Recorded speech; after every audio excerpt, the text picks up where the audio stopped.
Olá, sejam todos muito bem-vindos ao Backstage Podcast. Meu nome é Marcelo Luibeck e esse é meu programa de entrevistas.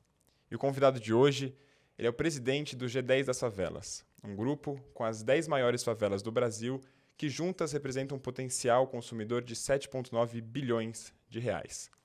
Ele foi eleito 3 vezes como prefeito de Paraisópolis e fundou a Bolsa de Valores das Favelas e o G10 Bank, um banco que distribui crédito para empreendedores da favela, porque, segundo ele, o melhor projeto social possível é dinheiro no bolso de quem precisa. Seja muito bem-vindo ao Backstage Podcast, Gilson Rodrigues.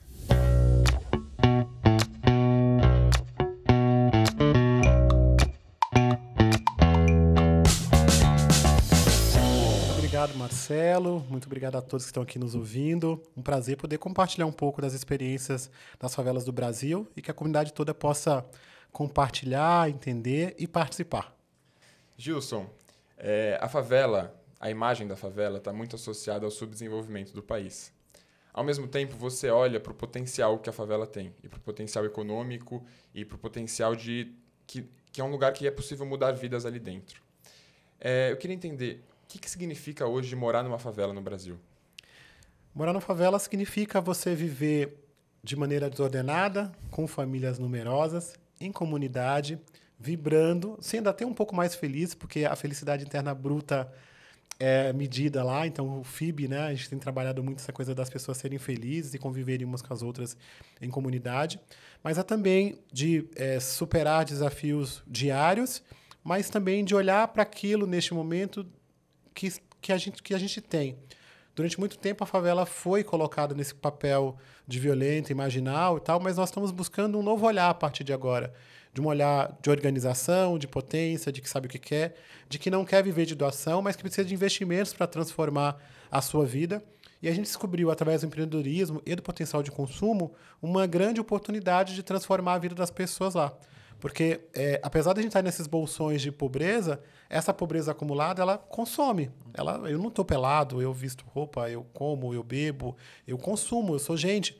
Mas parece que a gente faz parte de um público de pessoas que foram deixadas à parte da sociedade para viver suas mazelas, sendo tratadas como violentas e marginais, quando, na verdade, a gente está sendo marginalizado e violentado pela ausência do Estado e por uma sociedade que não consegue olhar a partir do nosso potencial e sempre olhando para a gente, para aquilo que falta.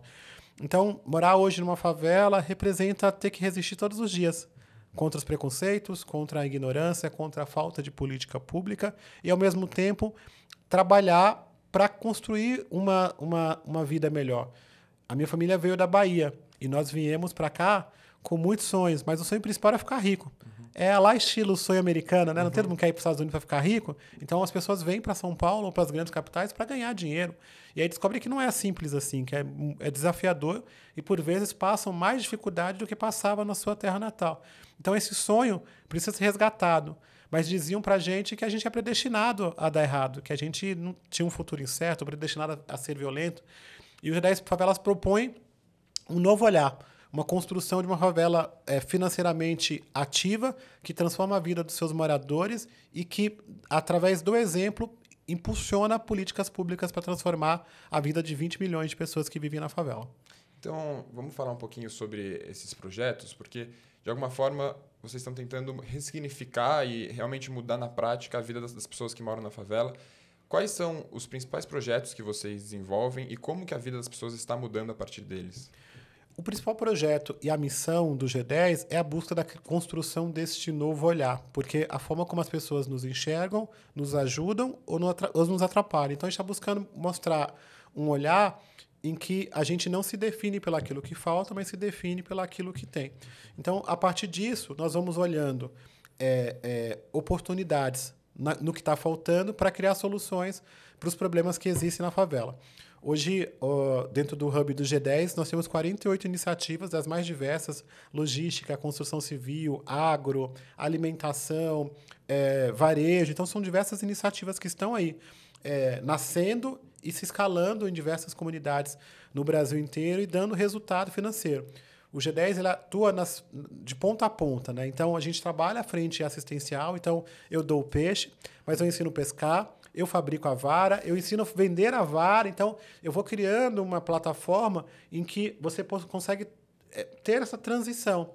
Então, quando a pessoa vai lá buscar uma marmita, eu convido essas pessoas também para participar do curso de formação da área dos salgados, de alimentos, e aí a pessoa poder empreender, fazer alguma coisa que transforme efetivamente, mas que também se deslumbre nesse papel. Porque, no geral, quando a gente olha para as histórias das pessoas que vivem nas favelas, a gente não conhece as histórias de sucesso. A gente está sempre olhando para as notícias que foram mostradas a partir do noticiário policial. Então, criar esse novo olhar. Então, é pelo exemplo, mostrando e criando soluções. Então, dos cases que nós temos assim que a gente gosta mais de falar, e aí tem uma ordem assim, porque eles foram nascendo, porque ele vai criando solução e embasamento para os outros irem surgindo. Mas o primeiro case que a gente considera é o G10 Bank Participações. Hoje é uma fintech que opera como se fosse um BNDES da favela. A gente tem falado que é o Bank of the America da favela, porque tem bastante para fora do Brasil falar sobre as nossas iniciativas. Mas nós oferecemos crédito para aquelas famílias, pessoas, empreendedores, que os bancões em geral negam. Quando você olha para o cenário de favela, 40% querem empreender. E aí, quando você olha para o cenário de quem tem crédito negado no Brasil, você vai ver a cara de mulheres negras e mulheres de favela. Todas nesta ordem. E eles não recebem crédito porque não tem renda ou por outros motivos também? São diversos os fatores e eles estão ligados à questão da formalidade. Então, por exemplo, para você abrir uma conta, você precisa de comprovante de residência. Para você tirar um alvará da empresa, CNPJ, você tem que provar, por exemplo, a escritura, tirar documentos. Então, existem as questões formais que limitam muito o empreendedor de favela de ter acesso a crédito ou a bom crédito. Quando você vai olhar para os bancões oferecendo crédito para morador de favela, está oferecendo a um custo de quase o valor que o agiota cobra dentro da favela. Então, é preciso mudar esse cenário e construir e cumprir um papel que um banco deve cumprir, que é de social, que é desenvolvimento da cidade, do Brasil. Então, à medida em que nós damos crédito, essa população empreende, ela gera emprego, gera desenvolvimento, gera negócios, essa economia circula e a gente melhora não só a nossa comunidade, mas melhora o país. Então, o G10 Bank está num super plano de expansão.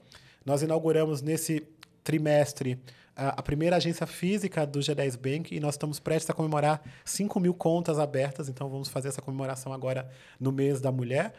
E nós pretendemos abrir agências físicas também em Heliópolis, em Sol Nascente, que é a maior favela do Brasil, no Distrito Federal, Casa Amarela, Pernambuco, e Aglomerado da Serra, em Minas Gerais, com um desejo muito grande de se espalhar pelo Brasil e fazer com que esse processo de bancarização e acesso ao crédito possa ser espalhado, mas com um desejo muito profundo, que é fazer parte do grupo do WhatsApp dos bancos do Brasil. Uhum. Porque eu acho que os presidentes devem ter um grupo do WhatsApp e eu quero participar para ajudar a trazer essa percepção e esse processo de mudança pelo exemplo do G10 Bank que está funcionando. Muito legal. Quando a gente fala de empreendedorismo na favela, que tipo de empreendimento a gente está falando? É tanto do restaurante? Quais são os tipos de empreendimento que as pessoas emprestam dinheiro para desenvolver? Olha, de tudo. Assim, você pensa assim, por exemplo, Paraisópolis, onde eu estou, são 100.000 pessoas. Se fôssemos uma cidade, estaríamos entre as 300 maiores do Brasil. Então, eu tenho dezenas de padarias, de supermercado, de lojinhas. Eu tenho 14.000 pontos comerciais em Paraisópolis, que circulam 800 milhões de reais por ano. Nossa. Então, essa população está consumindo e um crescimento importante. Nós até temos criado ferramentas para trazer os produtos para a internet, porque quando você compra daqui, é um dinheiro novo que chega lá. Então, nós estamos impulsionando a economia, trazendo o comércio para o mundo digital. Mas são diversos. Então, quando o mercado está crescendo na área de logística, lá também está crescendo. Na área de alimentação também está crescendo. Então, é um microcosmo que está ali e que também precisa ser estimulado para crescer. O G10 Bank, ele, quando fez os primeiros créditos, nós fizemos o crédito numa empresa de logística, numa empresa de moda e num supermercado. Uhum. As três iniciativas vão muito bem. Tem uma iniciativa que é muito especial de um menino chamado Giva Pereira, que eu, inclusive, quero recomendá-lo para poder vir aqui ao podcast. Ele foi capa da Vejinha no último período e ele montou um negócio que cria microcentros logísticos dentro da favela, fazendo conexão com e-commerce para que haja o desbloqueio do CEP da favela. Como as pessoas não têm endereço ou os endereços são difíceis de acesso, as encomendas, quando compradas, quando é possível comprar, porque às vezes está bloqueado, elas não chegam. A pessoa tem que colocar um outro endereço, o endereço da patroa, coisas assim, o bar da frente.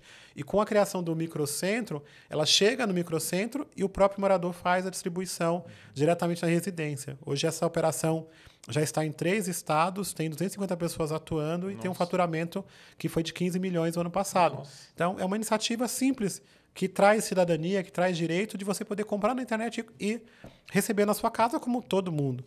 E aí, esse menino, ele foi pedir um crédito para uma ideia no banco e o crédito do bancão não deu.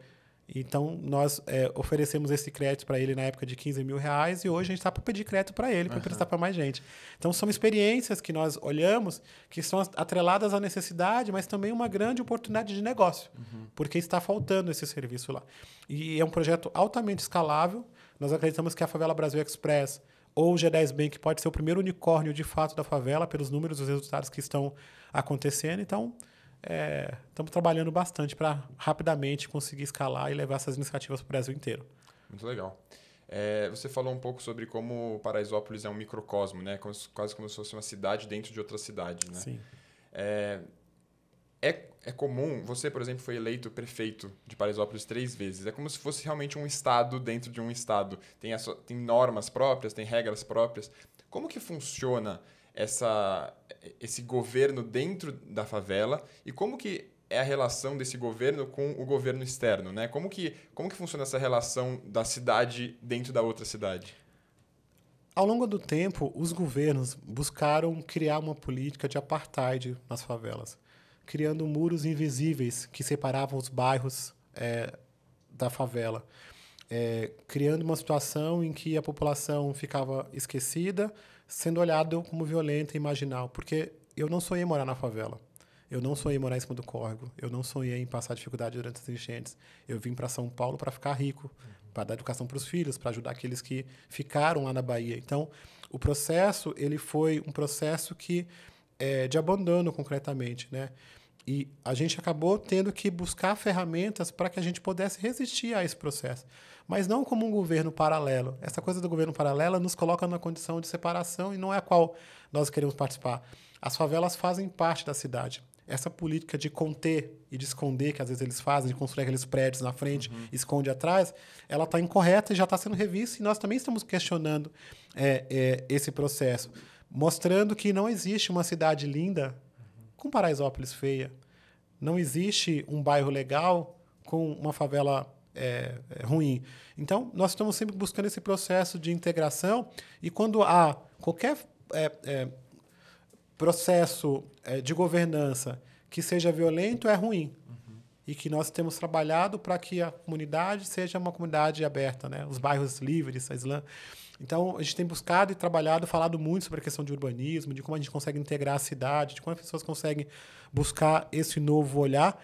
Mas, à medida em que a gente foi encurralado ali, a gente acabou vivendo ali, né? E aprendendo a gostar de viver daquela forma. E, à medida em que a gente gostou, a gente conseguiu efetivamente mudar a comunidade e buscar esse processo de transformação no bairro. Porque antes, a grande maioria, quando perguntava onde você mora, as pessoas diziam, eu moro no Morumbi. Olha para a cara, viu que não era a cara do Morumbi. Mas, infelizmente, os bairros mais pobres têm que dizer que mora no bairro mais rico para ser aceito, para ter emprego, para não ter uma abordagem policial mais violenta, para não ser uma pessoa que anda com desconfiança. Então, quando você olha para esse contexto a nível nacional, funciona desse mesmo jeito. Então, Rocinha é São Conrado. Heliópolis é Ipiranga, Cambuci. E nós decidimos, no G10 Favelas, assumir a favela. Assumir os desafios, amar a favela para transformar ela nessa potência que ela está se transformando e mostrar que, ao invés de fazer parte dos problemas do Brasil, nós podemos fazer parte da solução. Porque são 20 milhões de pessoas que consomem 200 bilhões de reais por ano, que se fosse uma empresa seria a Petrobras, seria a Vale, e que está sendo ignorado. Então, ignorar esta economia é perder dinheiro, é não contribuir para que o Brasil possa crescer e desenvolver. E nós estamos mostrando isso para a sociedade e para os governos na prática. Como é tão diferente falar de favela rica, a gente está mostrando com empreendimentos, com negócios, com ações, para mostrar que dá certo. Ainda há resistência. Tá. Muita resistência. Por que parte? dos governos e também da sociedade. Dos governos, porque é uma comunidade organizada, ativa economicamente, com poder de escolha, porque, no fundamental, a gente foi acostumado a escolher ou a viver do básico, né? Da cesta básica, da casa básica, tudo pouquinho, né? Então, essa cultura nos coloca numa condição de bando de direita, bando de esquerda ou bando de alguém. E o G10 prega que você não deve eleger heróis para colocar a culpa neles sobre problemas que talvez estejam também com você, mas que tem que eleger herói de si mesmo. CEO de si mesmo, é o que a gente tem falado, para que possa transformar e criar essa autonomia. Então, para a política, um cara ou pessoas com esse pensamento de buscar autonomia e poder de decisão, ela é perigosa porque efetivamente pode mudar. Então, a gente está caminhando nesse processo e uma hora nós vamos chegar lá. E para a sociedade, quando fala de favela rica, eles acham muito bonito, né, e maravilhoso e tal, mas rico lá na favela, não na minha escola, não na escola dos meus filhos, não nos restaurantes que eu frequento, não no meu bairro. Então, rico lá, vocês podem ficar. Aqui a gente não quer vocês. E aí, essa minha cara desperta gatilhos, desperta medo, desperta desconfiança, desperta um monte de coisas, porque, em geral, essa minha cara, por vezes, está associada à violência. O local de onde eu venho, ela está associada a coisas ruins, porque foi imposto dessa forma. Então, é construção de um novo olhar. Eu não sou violento, eu não sou marginal, eu não sou uma coisa ruim, eu sou uma pessoa boa que estou construindo um projeto de transformação e de mudança para que mais pessoas nos enxerguem como irmãos. Antes da gente começar a gravar aqui, você estava falando um pouco sobre essa cara que você tem, que as pessoas já têm um preconceito, né? E mesmo assim, você conseguiu entrar e furar um pouco essa bolha e você dá entrevista... a gente estava falando, né? Você tem entrevista quase todo dia com gente do mercado financeiro, com gente dos bancos, foi para Nova York, você tem um acesso muito grande. Como que foi para você essa trajetória para conseguir furar essa bolha e conseguir mostrar quem você era e mostrar um pouco da cara de verdade da favela e não aquela que está no imaginário das pessoas? Nós fomos construindo essas oportunidades a partir de um diálogo e da busca de consenso. A minha história, eu sou filho de uma mulher surda-muda com 14 filhos, vivendo na favela de Paraisópolis. Minha mãe morre, nós fomos dados no Brasil inteiro. Vocês vieram da Bahia, você tinha quantos anos? Eu vim da Bahia com 5 anos, e aí me encontrei com a minha mãe em Paraisópolis, com os outros irmãos, e ela foi tendo filhos até o falecimento. E essa condição nos colocou num contexto social muito desafiador, né? Depois que minha mãe morre, eu acabei sendo deixado de lado. Eu não fui dado, tentaram me dar e eu fugia. Para outras famílias? Eu não queria, eu queria estar com a minha família, eu queria estar em Paraisópolis, eu queria estar em São Paulo, porque geralmente era para outro estado, não era para ficar em São Paulo. Tá. E desde meus 5 anos eu já amo São Paulo. Então, hoje eu sou cidadão paulistano, recebi esse título. Assim. Então, foi muito difícil essa construção do olhar. Eu queria saber um pouco da sua trajetória, no geral, e também como que foi esse processo de furar a bolha. Assim. Basicamente, essa coisa de ter sofrido essas violências depois do falecimento da minha mãe e de alguma forma, com 14 anos, as pessoas começarem a me olhar como um futuro trombadinha, isso me fez andar em situações em que as pessoas falavam, olha, você tem que ser contra a sociedade. Você tem que ser contra o Morumbi. Tem aquela coisa de você ter contra a Folha, contra os imperialistas, contra o capitalismo, contra Deus, contra o mundo. Então, eu fui treinado ao longo desse processo para ser contra. Uhum. Então, como é que eu consegui furar um pouco a bolha nesse processo? Percebendo que ser contra não me levava a nada. Porque as pessoas diziam, sejam contra, porque daqui 50 anos você vai viver isso, vai viver um mundo melhor com seus netos. Porque, afinal, o Brasil é o país do futuro. Né? E eu falo, nossa, daqui 50 anos... Eu quero viver agora. Tem pressa, né? Então, tem pressa. Eu costumo dizer que pressa de pobre tem a diferença de pressa de rico, né? Pressa de rico é diferente de pressa de pobre. Então, a gente tinha muita pressa em fazer as coisas acontecerem e à medida em que eu fui percebendo de que a melhor forma era buscar consensos e aproximações para que a gente pudesse interagir com os diferentes e mostrar que a gente não é aquilo que as pessoas estavam falando, foi a melhor forma que a gente conseguiu de efetivamente furar a bolha. E aí a gente teve, logo no início, a adesão grande do Morumbi, das lideranças do Morumbi. Nós tínhamos ali muitas pessoas da imprensa que vivem no Morumbi por conta da Globo, por conta da Band. Então, eu fui falar com figuras importantes na época, como o Chico Pinheiro, então, que virou um padrinho, Ana Maria Braga, que morava na Rua de Baixo, perto de Paraisópolis, Sônia Bride, juristas, políticos. A gente foi buscando essa construção e falou, a gente quer que Paraisópolis se vire num bairro. A gente precisa construir esse novo olhar. Vocês precisam ir lá nos Que faz ver. parte do bairro Faz também, parte né? Não do é algo bairro. à Paraisópolis parte. é Morumbi, nós estamos no coração do Morumbi. Então, nós fomos buscando a união, percebendo que a melhor forma de combater a violência é trazendo convivência, é mostrando que existe ali uma realidade que precisava de oportunidades. Porque se Morumbi continuar marginalizando Paraisópolis e colocando a gente sob um aspecto de violência, fica mais violento. Porque essas oportunidades de quem quer ajudar tem medo de fazer, tem medo de se aproximar. Então, nós vamos trazer a parte boa para mudar o que é ruim. E você chegou a sofrer resistência por parte daqueles que falavam que você tinha que ir contra? De alguma maneira... Sofro resistência todos os dias, de todas as partes. É muito desafiador fazer o que eu estou fazendo e falando o que eu estou falando, porque é muito diferente. Só que nós temos falado e mostrado pelo exemplo. A gente acredita que para transformar a vida das pessoas tem que ter dinheiro.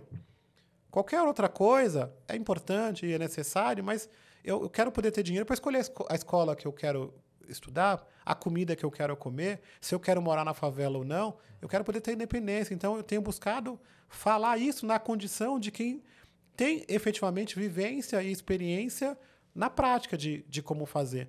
Porque eu não li no livro, eu vivi essas experiências e vivo essas experiências todos os dias. Então, quando a gente prega essa condição, você vai ter vários movimentos que vão olhar e falar isso não está legal, ou isso está ruim, ou coisa do tipo tal, mas nós estamos percebendo que isso é um processo de transformação real que coloca a pessoa que antes diziam que era predestinada ao fracasso, a ser violento, como inevitável. A gente vai chegar. Os filhos da Muda vão chegar. Os Davis vão chegar. Então, eu não sei em quanto tempo vamos, mas eu tenho trabalhado para ser de maneira mais rápida, acelerado, e que os exemplos que nós temos construído possam efetivamente contribuir para essa aceleração. Você estava falando um pouco da sua infância. Eu queria até propor, assim, não sei se alguém do governo está vendo, não precisa ser federal não, mas tem que ter um programa de aceleração da favela, né? Tem que ter, porque tem tanta gente inovando na favela. Eu propor isso para os governos. Tem tanta gente inovando, tem tantas experiências acontecendo, tem tanta gente precisando de uma oportunidade de uma mão para empreender, e essa coisa não está chegando. Então, a gente vê muito assim. Para além do crédito, né? Para além do crédito, mas e também para um crédito real, sabe? As pessoas vão olhar, se você olhar a diferença, por exemplo, de uma pessoa que pega crédito no bairro e a pessoa que pega crédito na favela, é um crédito esmola. Pode olhar as linhas de crédito que tem para a favela e as linhas de crédito que tem para o bairro. Então, o empreendedor que você pega aqui do bairro, o cara vai precisar de R$500 mil. O cara na favela, 5 mil, e olhe lá. E ele pega os 5 mil e faz aquela coisa acontecer. Você falou do 15 mil, né? Do 15 mil reais, o cara ficou milionário. Então, existe essa possibilidade, existe essa perspectiva, mas precisa de uma oportunidade para além do olhar, por vezes, viciado, para além do olhar marginal. É um outro olhar, é necessário criar essa oportunidade. E para fazer isso, é necessário que o governo intervenha. Então, as grandes políticas públicas, efetivamente, de escala, o governo tem que fazer. Então, mas, como a gente sempre teve aquela coisa da negativa de que não dá para fazer, a gente vai lá e mostra pelo exemplo, vai fazendo, construindo, aproximando e mostrando que dá. Você falou um pouco que o governo tem que fazer. Hoje, quais são os principais problemas da favela? Por exemplo, se você tivesse uma conversa agora com governadores, você precisa elencar o que falta, o que precisa. O que você colocaria? São diversos problemas que a gente enfrenta e que, durante o processo de pandemia, foram escancarados, né? Então, você tem as questões ligadas à infraestrutura, que são diversas, né? Então, você tem milhares de famílias vivendo em cima do córrego, a falta de água, os serviços de saúde que não chegam. Você pega, assim, por exemplo, durante a pandemia, nós tivemos que entrar com um processo contra o SAMU para que as ambulâncias do SAMU entrassem em Paraisópolis. Não estava nem entrando. Não entra até hoje. Nossa. E sabe o que o governo dizia? Tem uma base de SAMU em Paraisópolis. Não tem. Não tem. E era simples a imprensa ir lá e falar. Eu falava, gente, vai lá olhar onde é que está a base. E aí, durante aquela semana da imprensa, eles colocaram uma ambulância parada lá na frente. Passou-se os 7 dias, eles tiraram. Então, ela continua vindo. Nós entramos com uma ação contra a Sabesp para garantir água durante a pandemia. Não estava chegando água. E não chega ainda em boa parte. Todos os dias à noite falta água em Paraisópolis. Isso é em Paraisópolis. Imagina as outras favelas, qual é a situação. Então, é necessário investir em infraestrutura, em qualidade de vida, em educação, quer dizer, em moradia digna. É um processo. Mas a gente percebe que há uma resistência do governo em fazer. Você acha que esses presidentes todos que passaram por aqui, os governadores, os prefeitos, se quisessem, de fato, na maior cidade do Brasil, a mais rica, a locomotiva do Brasil, se quisessem erradicar a favela, será que não teriam feito? Paraisópolis tem 103 anos, no coração do Morumbi, em desenvolvimento comparado de bairros europeus. O PIB já morou ali. A 1.000 metros do Palácio do Governo. Será que ninguém está enxergando? Será que está faltando dinheiro? Eu acho que está faltando uma outra coisa. Mas a gente está despertando essa consciência do nosso protagonismo, da nossa necessidade de transformação, de pressão sobre os governos, mas também de independência. Porque, por vezes, eles querem que a gente fique ali afiliados e dependentes para que nos deixar naquela condição cada vez mais. E nós pregamos a independência da favela, o livre pensar, o direito de escolha, não ser banda de um lado nem de outro, mas ser agente da sua própria mudança, ser herói de si mesmo. Então, é uma novidade, mas que nós estamos fazendo, praticando e iluminando algumas pessoas nesse sentido. A gente está falando que a gente está numa cidade como São Paulo, né? E às vezes quando a gente pensa na imagem da fome no Brasil, a gente pensa no Nordeste, na seca, mas a fome está aqui dentro de São Paulo e está muito próximo dos grandes bairros, os bairros ricos, os bairros que têm dinheiro, como você falou, tem como resolver. Eu queria que você passasse um pouco dessa perspectiva da fome dentro da favela, como que está essa questão hoje e como que foi também durante a pandemia, que eu imagino que tenha sido um período complicado. A fome no Brasil ela é uma fome que continua crescendo, né? Com o aumento do desemprego, a gente percebe cada vez mais famílias passando dificuldade no Brasil inteiro. No Nordeste, no Norte e Nordeste, a situação se agrava ainda mais. Mas a gente percebe um crescimento maior nesse último período na região Sudeste e aqui em São Paulo, onde é uma cidade tão rica, né? Cresceu a fome aqui em São Paulo. Então, a gente até vê programas ainda pequenos dos governos tentando ajudar nesse processo, mas precisamos criar cada vez mais escalas. Nas favelas, o que a gente percebe é a história do novo normal. Então, a pandemia agravou a situação de fome, desemprego, de fome, e esse novo normal faz com que a sociedade e os governos ignorem. É assim mesmo, sempre foi assim. Então, o novo normal é um normal agravado, é uma normal agravado pela fome, pelo desemprego. A gente ainda está num processo de recuperação, porque durante o processo da pandemia, nós fomos os primeiros a serem demitidos. E somos os últimos a serem contratados. E alguns não serão mais. Porque quem se acostumou com o home office, quem se reorganizou com essa estrutura, não vai precisar mais daquele funcionário. Vai chamar a faxina apenas uma vez por mês. Quer dizer, então, diminuiu-se essa estrutura de serviços, que, em geral, é onde a população da favela trabalha.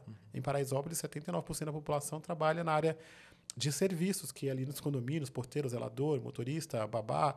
Então, essa população diminuiu, esses empregos diminuíram.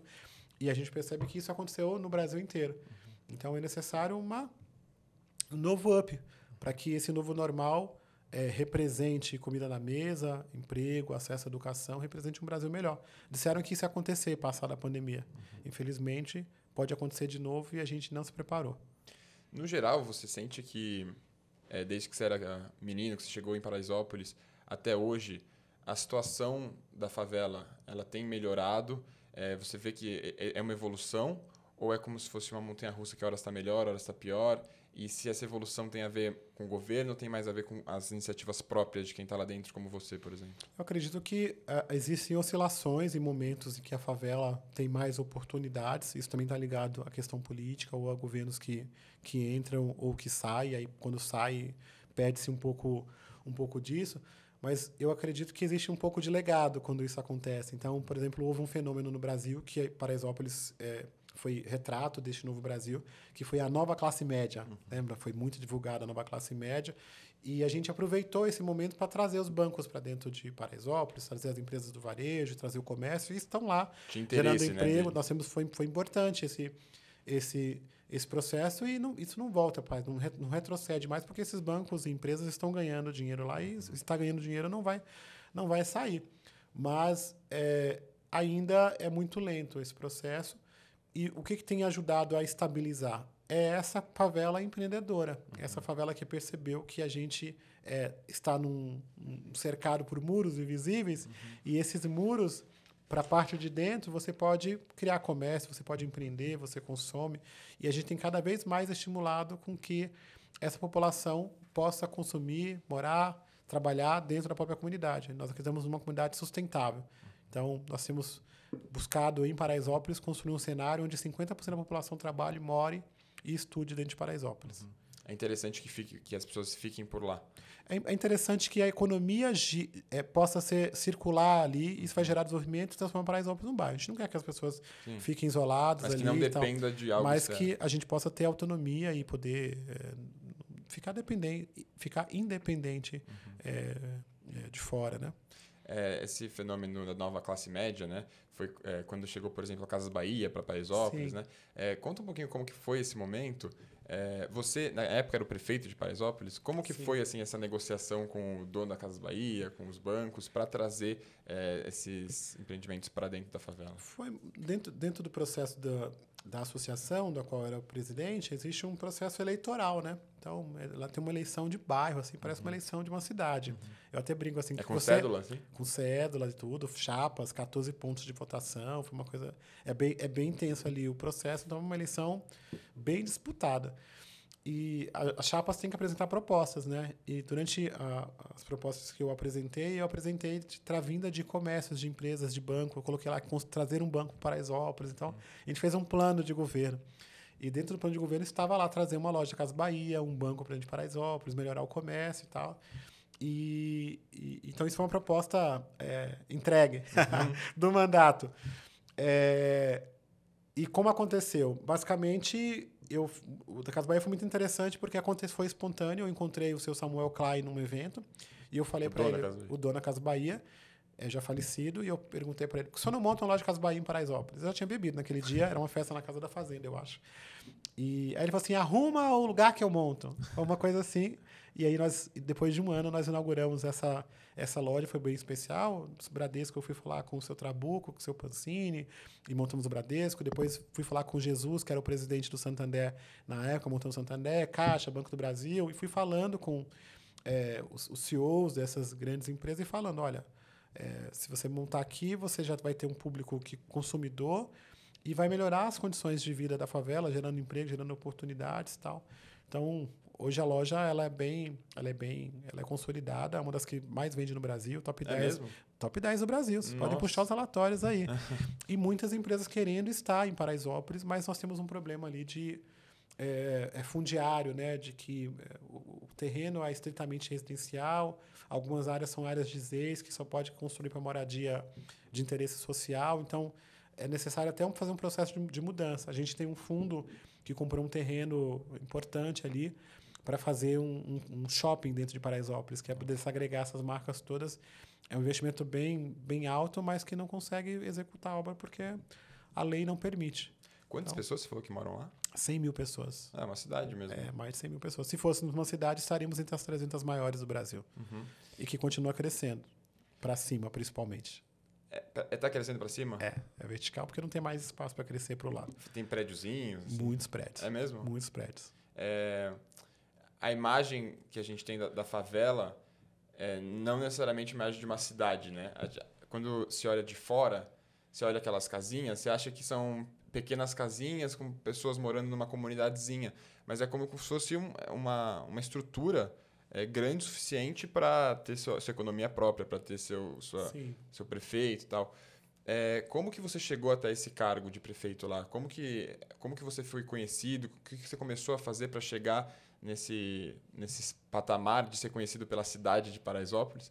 Porque, como você falou, em algum momento você se sentiu meio abandonado pela sua família, então não era óbvio que esse fosse o caminho que você fosse tomar. Eu com 14 anos, eu fui trabalhar na minha escola, ser voluntário, e depois virei presidente do Grêmio. E na minha escola, na Escola Etelvina, eu ajudei a criar a rádio da escola, que virou a Rádio Paraisópolis. Eu ajudei a criar o jornal da escola, que virou o Jornal de Paraisópolis. Então, a gente começou a fazer ali dentro da escola algumas iniciativas que começaram a impactar a comunidade, até que veio o convite para ir para a associação. foi muito espontâneo da comunidade. Um dia as pessoas começaram a falar, esse cara é o prefeito do Paraisópolis. Esse cara é o prefeito, esse cara é o prefeito. Você começou a atuar em várias frentes. E as pessoas começaram a me acionar, falar, você é o prefeito nosso aqui, tal, como se fosse o prefeito. Eu não sou prefeito formal, não tinha caneta na mão e tal, mas eu era um jovem com muito cabelo e que tinha vontade de trabalhar e transformar aquela realidade e percebia, assim, uma mobilização daquela comunidade para poder transformar a nossa vida. Então, foi de maneira bem natural. Aí houve a eleição, eu me elegi com 83% dos votos, integrando uma chapa chamada Todos Unidos por uma Nova Paraisópolis, porque imagina 100 mil pessoas. Então, ali você tem uma diversidade gigante. E aí, quando você vai para a política, você tem uma diversidade política de todos os partidos. E o que a gente via? As pessoas brigavam muito entre si. Então, você é azul, você é amarelo, você é verde, você... Então, e aí as pessoas não se entendiam. E eu não sabia por que não estava se entendendo. Eu não entendia por que as pessoas estavam brigando, se todo mundo queria a rua asfaltada, se todo mundo queria água canalizada, se todo mundo queria as coisas boas. Então, eu propus criar uma chapa única chamada Todos Unidos por Nova Paraisópolis. E botei todo mundo no bolo. No finalzinho... De todas as frentes. No finalzinho, uma chapa saiu e teve a eleição da chapa 2. Então, teve um grupo que falou, não queremos participar, não se entendeu. E teve a eleição da chapa, mas a gente ganhou com 83% dos votos e houve um grande processo de transformação em Paraisópolis. Foram R$1 bilhão investidos nesse período. Nós construímos 14 escolas, 4 mil moradias, asfaltamos todas as ruas, o comércio se desenvolveu, a chegada dos bancos, da Casa Bahia, construiu o CEL de Paraisópolis, construiu a ETEC Paraisópolis. Então, houve ali uma construção de um bairro. Nós passamos ali na gestão Marta Suplicy, quando começa ali o processo com o bairro legal, passando na gestão Serra, Kassab e parando, infelizmente, na gestão do Haddad. Na gestão do Haddad, os programas de urbanização em diversas favelas foram paralisados. Então, você tinha um programa grande em Heliópolis, em Cantinho do Céu, no Jardim São Francisco e em Paraisópolis foram todos paralisados. Essas obras, fazendo com que a gente teve um retrocesso. Não era prioridade, justificava a partir de uma crise, e ele também falava de um programa chamado Nova Luz, que deu errado. Que era o quê?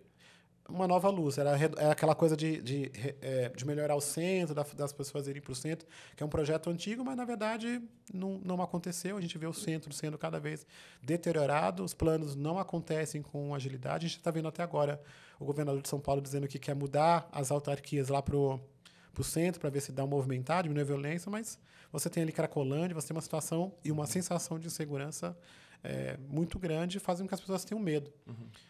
Então, é desafiador. Precisa ter uma política pública mais robusta, que resolva de todas as pontas, senão a gente ficar espalhando as pessoas e os problemas pela cidade achando que resolveu.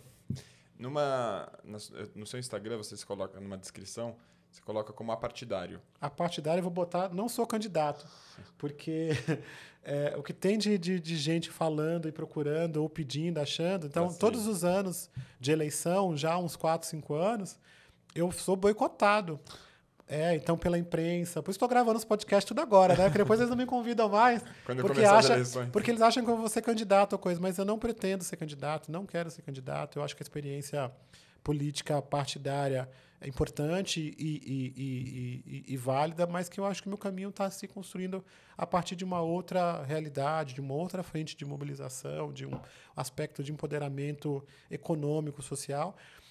E que a política, por ela ser muito da disputa, ela me coloca numa condição de farinha perdida, né?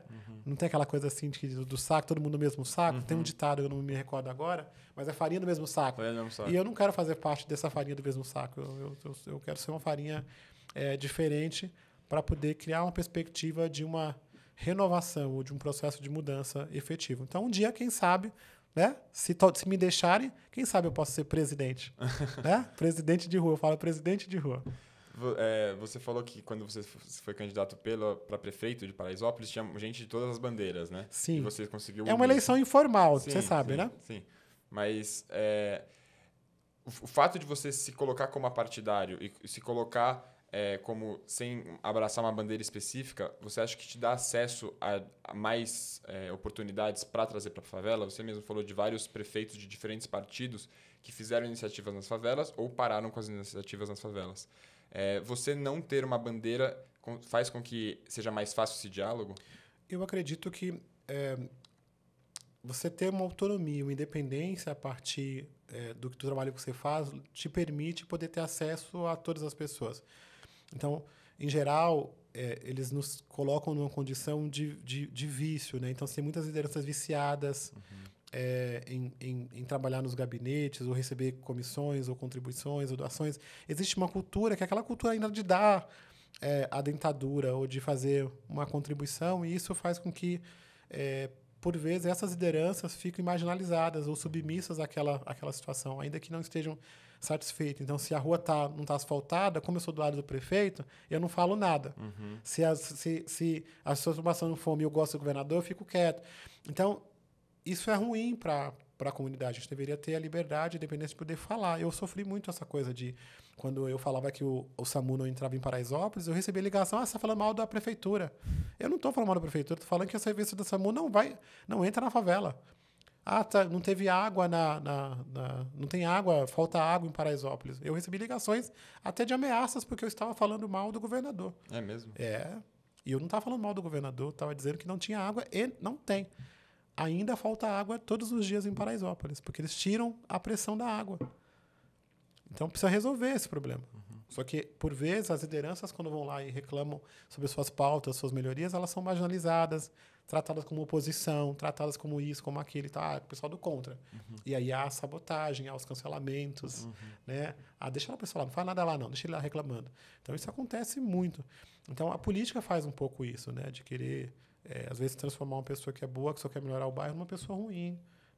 Eu fui muito marginalizado pela política, muito marginalizado. Então, eu quero manter distante, principalmente porque eu percebo que o processo de renovação tem sido lento. São poucos ali que você pode contar e falar assim, não, aquilo ali... É mesmo? Mas a grande maioria... Gilson, você conta uma história muito legal de quando você levou muita gente lá para Nova York, e você estava me contando aqui que você vai voltar para Nova York agora. Sim. Queria que você contasse um pouco como que foi essa viagem e como que vocês são recepcionados lá, como que as pessoas olham, como que vocês se colocam lá. Qual que era o evento que vocês foram? Eu queria entender tudo sobre essa viagem. Nós temos participado de muitos eventos internacionais. No último período, eu estive em 17 países. Nossa. Então, eu estive na Rússia, na China, nos últimos anos. Eu estive na China, eu estive na Rússia, na França 3 vezes. Nos Estados Unidos, eu tive umas 5, 6 vezes. Colômbia, Argentina. Então, temos circulado bastante aí pelo mundo afora para contar essa experiência. Mas os Estados Unidos sempre foi um sonho, assim, porque tem aquela coisa do sonho americano, e de fazer coisas lá, e de abrir empresas lá. A gente está com esse projeto de algumas iniciativas. Já tivemos um escritório em Nova York. Então, a gente está olhando um pouco para esse mundo de possibilidades. E como é que a gente abre esse processo? Também buscando um novo olhar da favela lá. Porque quando você olha para o Brasil, eu até digo isso, que o Brasil é a favela dos Estados Unidos. Porque os mesmos problemas que os moradores de favelas sofrem aqui no Brasil, eles sofrem lá. Então, acesso a crédito, emprego, residência, é desafiador. Mas também, onde tem esse desafio, esses problemas têm também uma oportunidade. Então, quando as pessoas chegam, os brasileiros lá, de uma organização, o que logo eles vão pensar? Que eles vão pedir doação, né? Porque tem essa cultura da doação, de pedir. E a gente não queria pedir nada, nós queremos mostrar o nosso trabalho e desenvolver negócios. Então, nós promovemos lá a Semana das Favelas do Brasil em Nova York. Já estamos indo para a 3ª semana. Quando vocês olham, por exemplo, as minhas participações e envolvimentos, eu estou sempre andando com um bando. Então, nessa ida, nós fomos com 42 pessoas para Nova York. Quem são de diversos estados. Então, são os membros do G10 dos estados e os líderes dos negócios. Então, cada negócio tem a sua iniciativa. E aí nós pensamos que nós deveríamos fazer uma semana diferente de tudo que os brasileiros já estavam fazendo lá, mas mostrando esse potencial de desenvolvimento econômico. Então, nós fomos lá palestrar na Câmara do Comércio Brasil e Estados Unidos, visitamos a Missão Brasil na ONU e a ONU, falamos na ONU, foi especial, participamos de atividades junto ao Pacto Global. Nós fizemos um baile de favela no rooftop super chique, então foi uma coisa muito legal. Mas pensamos assim, o que seria tão forte de se fazer que fosse inovador para os brasileiros, mas também fosse um sonho para todo empreendedor. E aí nós criamos recentemente a Bolsa de Valores da Favela, que é uma plataforma de captação de recursos, onde a gente abre o IPO e recebe recursos para investimentos. Então, em paralelo com a Bolsa de Valores da Favela, nós pensamos, e se a gente tocasse o sino da Bolsa de Nova York? Que parecia uma coisa assim, impossível. Eu falava isso para as pessoas e dizia que ia tocar. Eu me lembro que foi assim, quando foi em dezembro, eu falei, em julho nós vamos lá para Nova York tocar o sino da Bolsa de Nova York. Aí a pessoa falou, como é que você está falando lá na Bolsa? Eu falei, com ninguém, eles não sabem ainda. Mas fomos, avisar, né? fomos avisar. E aí, mas fomos, e deu certo, e foi um marco muito importante. Tivemos outros eventos com diversas atividades. E esse ano temos um plano que nós estamos construindo, com uma agenda que passa por Washington, Nova York e Boston. Boston, eu vou falar na Brasil Conference, então vou ter um painel falando sobre as favelas. Em Washington, nós pretendemos ter uma reunião lá na Casa Branca. Em Nova York, eles vão fazer uma série de atividades de promoção e de conexão com o mercado, com empresas brasileiras ou empresas estrangeiras que estão no Brasil, para que esse diálogo possa ser canalizado. Por vezes, a gente consegue falar mais rápido com o CEO nos Estados Unidos que o CEO aqui no Brasil. Aí, chegando lá, fica tudo muito mais fácil, mas acontece bastante isso. E o CEO nos Estados Unidos acaba achando diferente um pessoal de favela do Brasil querer falar com eles lá. Eles recebem, pela curiosidade, eu acho. Depois descobrem que tem muito negócio para fazer. Como que funciona essa bolsa de valores das favelas? É como se fosse uma bolsa de valores normal? Você pode comprar ação e essa ação valoriza, desvaloriza? É igual? Mais ou menos nesse formato. Assim, todas as iniciativas do G10 ela é um pouco de provocação, né? Então, a gente traz sempre uma comparação para as pessoas entenderem do que a gente está falando, porque senão fica muito estranho, né? Então, você pega, por exemplo, o Emprega Comunidades, é o LinkedIn da favela. Né? O Favela Brasil Express é o Correio da favela, ou a FedEx da favela. Agrofavela, que são as fazendas urbanas, então sempre nessa conexão. Então, a Bolsa de Valores da Favela usa a mesma nomenclatura, os mesmos nomes, IPO, abertura de capital, essas coisas que o mercado usa para as pessoas entenderem o que nós estamos fazendo. Mas, basicamente, seria um crowdfunding regulado pela CVM, onde nós temos que apresentar um plano de negócios e um plano de investimento para que os investidores que vão lá possam comprar ações e a partir dessas ações, a partir de R$10 possam ser aplicados nesse negócio a partir do plano aprovado e depois as pessoas receberem esse investimento. A gente fez o IPO, por exemplo, da Favela Brasil Express, captamos quase R$1 milhão para fazer todo um processo de ampliação da FBX e os rendimentos que nós estamos oferecendo, devolvendo para os investidores, está acima da poupança, do IPCA. Então, o resultado é muito melhor, provando que é bom investir na favela.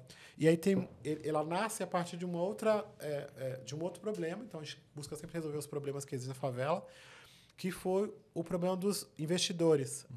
Então, você tem investidores anjos, mas também tem investidor capeta.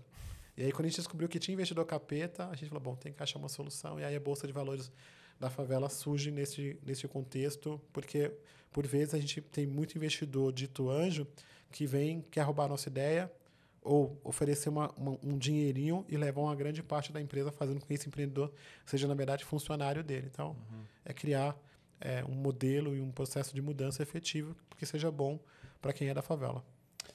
Última pergunta, antes de eu fazer umas perguntas rapidinhas para você.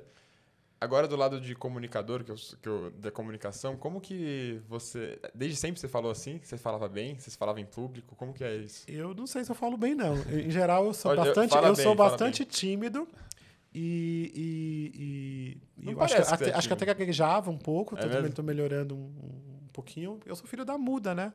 Minha mãe era surda-muda, eu tenho tia muda, então, em geral, a gente fica quieto, né? Não tinha muita porque a gente conversa... Eu falo que eu sou bilíngue, né? Porque eu falo português e mudez. Então, sempre fui um cara mais tímido. No dia a dia, eu sou um cara tímido e aí eu acho que eu fui desenvolvendo. Por necessidade, né? Por falta de alternativa, eu tive que fazer esse caminho. E agora eu tento trabalhar também isso enquanto oportunidade de negócio. Então, foi muito especial eu ter ido, por exemplo, o ano passado no Festival de Publicidade de Cannes. Eu fui speaker no festival, trazendo essa questão da favela. Eu fui finalista do Caboré. E eu tento mostrar para a publicidade, para o mercado, de que essa população é uma população que consome, que é cliente, não cliente problema, que quer se conectar com as marcas e que a gente precisa sair dessa cultura onde a gente ainda trabalha a publicidade os produtos naquele estilo à la margarina. Né? Família feliz. Que é aquela família feliz, branca, onde até o cachorro é loiro. Não é? Então, eu quero me conectar com os produtos, porque eu consumo esses produtos. Eu vejo nas publicidades, parece que a gente não usa cueca. Parece que a gente não come carne, comercial de café. Existe uma série de empresas de produtos que elas não se conectam conosco. Só que ela está perdendo a oportunidade de ganhar dinheiro. Porque à medida que eu me conecto com esse produto, que eu percebo que também é para mim, porque tem aquelas marcas que você fala assim, é para rico, né? Já viu? Sim. Tem banco que tá... Quando você pergunta, é para rico. Ou operadora de celular que parece que é para rico. Então, isso é péssimo para a empresa, porque ela está perdendo uma parcela do mercado gigantesca. Então, nós ajudamos as empresas a se comunicar melhor com o nosso público através da Cria Brasil, através da Mais Favela TV, da agência Bora Brasil. Então, a gente foi criando ali um aglomerado de comunicação onde as pessoas podem aprender e a contratar esse serviço. Então, eu digo sempre assim, se você não pode ajudar com doação, você pode contratar os serviços que são oferecidos. Se você precisar de crédito, Marcelo, procure o G10 Bank. Inclusive, vai lá e abre sua conta lá no aplicativo, já está disponível. Se você precisa de entrega, você pode chamar a Favela Brasil Express. Se você precisa de roupa, uniforme, sacolas, chama o Costurando Sonhos. Precisa de emprego? LinkedIn da Favela. Quer comer bem? Monge Maria, Agrofavela. Então, é um ecossistema de uma série de negócios de impacto social que podem ser conectados com as grandes empresas e com a sociedade, ajudando a levar dinheiro, trabalho e renda. É uma alternativa da caridade, né? da doação, né? Exatamente. O que não pode é contratar a favela dizendo que está ajudando e querer pagar menos. Isso acontece Fica bastante. pechinchando. Tem que tomar cuidado com isso. Gilson, tem umas perguntinhas finais. Você vê um futuro de um Brasil sem favelas? Eu vejo um futuro de um Brasil sem favelas. Eu acredito que o fim da favela ele é inevitável no contexto de transformação dessa favela num bairro. Uma hora a gente vai conseguir criar efetivamente uma política pública de melhoria do emprego, de avanço com relação à renda da população e efetivamente a construção de infraestrutura que garante que esses serviços possam chegar ali. Eu não acredito numa favela que se derruba tudo e constrói tudo de novo. Isso não é real. Mas eu acredito num processo de mudança em que você cria infraestrutura para aquele local, condições de habitabilidade, e aí você transforma isso num bairro. Já tentaram decretar Paraisópolis um bairro, né? Porque é um decreto para ser um bairro. Heliópolis, por exemplo, formalmente é um bairro. O Maluf decretou o bairro Heliópolis. Em Paraisópolis, a gente quer decretar o bairro Nova Paraisópolis. Isso ajudaria a favela? Não ajudaria se ainda não for. Tá. Porque, na verdade, seria um ato político de transformação, é um decreto. A gente quer transformar a favela de fato, então tem que resolver o problema das famílias que moram no córrego. Regularização. A regularização fundiária. Então, quando tiver tudo resolvido, a gente aceita. Se não, a gente não quer só a foto. Não adianta só falar no papel, então, né? eu acredito que vai acontecer, seja pela mão do poder público, seja pela mão da própria comunidade que está intervindo, que está trabalhando, que está melhorando as condições de vida. Você tem 2 filhos? 2 filhos lindos, Eduardo e Vinícius. Quantos anos? O Vinícius tem 18 anos, acabou de entrar na faculdade de moda. O Eduardo tem 12 anos. Quando você olha para o futuro deles, o que você deseja mais para eles? Eu desejo que eles sejam livres, que eles sejam felizes, que eles possam ter as opções de escolha para o futuro que eles querem, que eles decidam onde eles querem comer, onde querem estudar, onde querem trabalhar, que eles possam ter essa autonomia que, por vezes, eu não tive, né? Então, eu fui submetido a uma série de experiências que eles já não serão mais. Eu também sou fruto de um pouco de projetos. Então, quando eu fui para a escola, tinha um projeto social acontecendo ali que, de alguma forma, me impulsionou. Eles também participaram por uma série de processos, né? Mas também estão numa condição econômica melhor, que é diferente da minha. Né? Eu estava numa condição de fome. Eles nunca passaram fome e não vão passar na perspectiva que nós temos. Então, eu deslumbro para eles o processo em que eles sejam felizes. Porque a experiência de sucesso é diferente para cada um. Eu vejo pessoas muito felizes em Paraisópolis recebendo um salário mínimo, né? E eu vejo pessoas com mais dinheiro que, por vezes, não estão se sentindo bem. Então, a percepção do sucesso é de cada um. Então, eu até brinco para o empreendedor, né? Que a gente fala assim, tem aquela coisa, todo mundo quer escalar, tem que escalar, tem a moda de escalar e tal, mas tem pessoas que é um restaurantezinho ali, que se ela ganhar R$5.000 para ela, ela está muito rica. Então, é trabalhar neste contexto de felicidade, de melhoria dessa condição, mas respeitando o espaço da pessoa, de que é ali que eu quero. Às vezes tem ideias excelentes, que podiam virar franquias, que podiam virar coisas, mas na minha cabeça, na cabeça do empreendedor, ele não quer. Eu quero, isso aqui também tá ótimo, tá muito bom, e eu estou feliz assim, e tá bom. Não precisa escalar, né? Não precisa, eu já estou feliz assim, estou satisfeito, isso atende às minhas expectativas financeiras, econômicas da minha família. E a gente fala, muito bem, é isso aí. Daqui 10 anos, você vai voltar aqui e a gente vai ter mais um papo de 1 hora, que nem esse. Tá O que bom. você vai ter feito? Como você quer que esteja a situação do G10 das favelas no Brasil, ou do país no geral? O que você quer ter para me contar daqui 10 anos aqui no meu podcast? Daqui 10 anos, eu acredito que nós já vamos ter erradicado as favelas no Brasil e transformado elas num bairro. A gente vai ter abertos agências do G10 Bank pelo Brasil inteiro e operações também nos Estados Unidos do G10. Nós acreditamos na possibilidade de abrir um fundo de crédito para empreendedores ou latinos que vivam nos Estados Unidos, pelo que eles passam de dificuldade.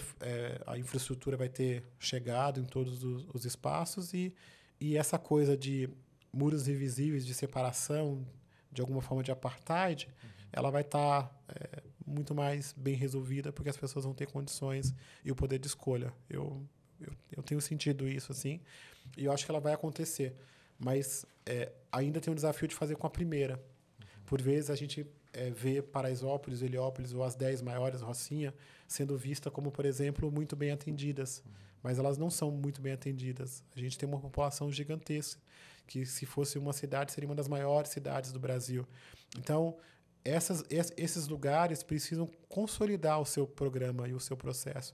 Então, nós precisamos cada vez mais que as pessoas ajudem Paraisópolis, ajudem Heliópolis, para que as outras favelas que estão sofrendo sem nada hoje possam vislumbrar um futuro de chegar lá. Então, é o protagonismo do morador como agente da sua própria transformação, mas também a sociedade e o governo ajudando esse protagonismo para fazer a transformação, porque sem a comunidade dificilmente a gente vai conseguir avançar, sem essa parceria, sem essa unidade. Então, a gente está nessa construção e temos percebido que está dando certo. Que assim seja, então. Daqui Amém. 10 anos você volta e a gente conversa sobre isso. Amém. E, por fim, sugestão de convidados para virem aqui.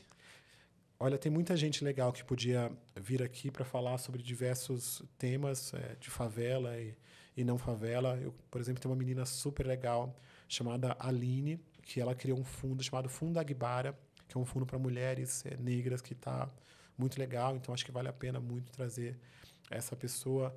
Eu acho que tem que trazer o Giva, do Favela Brasil Express, que é um jovem que está empreendendo, desbloqueando o CEPRE para o e-commerce.